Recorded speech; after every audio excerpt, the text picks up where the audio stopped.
The stark danger out there is very simple. If they do this Mercosur deal, it'll wipe out the suckler cow industry on the island of Ireland, north and south, the whole of France, Scotland and everywhere else, because suckling cows will never be able to compete. And that will be we'll put at a disadvantage. And remember, I went to Brazil at the last time when others had been there before us. And we paid tribute to your good work at that time.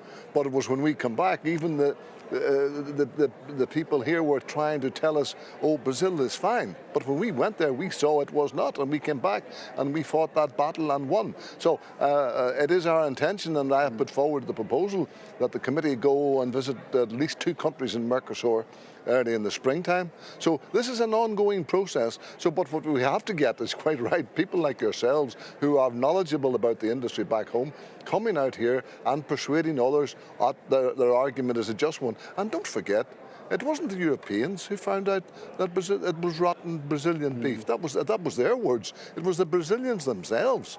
And are we going to leave ourselves open to this situation without the checks and controls that will not be there, in my opinion? Because we all know there will be those who will money will dictate, and if it's cheap enough, there will be people who will buy it and bring it in, and that will drive the price down. Because I well remember when the last ban came on, I never thought I'd see it twice in my political lifetime, but I have, and it just shows you the determination of those involved in the EU side, because they were driving that one, and if they had got that deal back then in 07, 08, 09, they would have gone ahead with that. They didn't. It was stopped.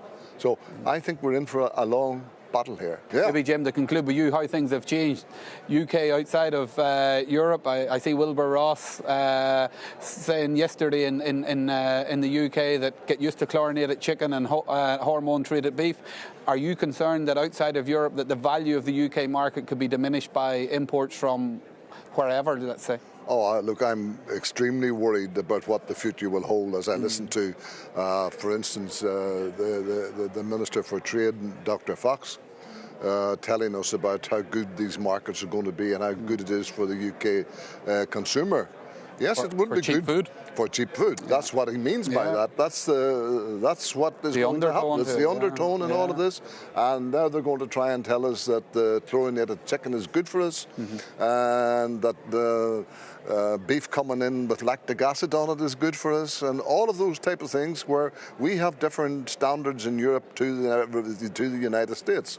And this was all part of TTIP, of course. And even when I was there,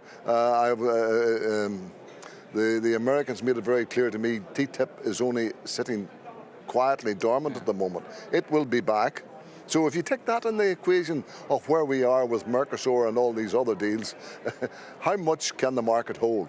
And this is, I think, the very good question that we have to ask. But you've also asked, I think we're having this hearing this evening at a very important time, and we're getting it up there in the public arena and the concerns that we have.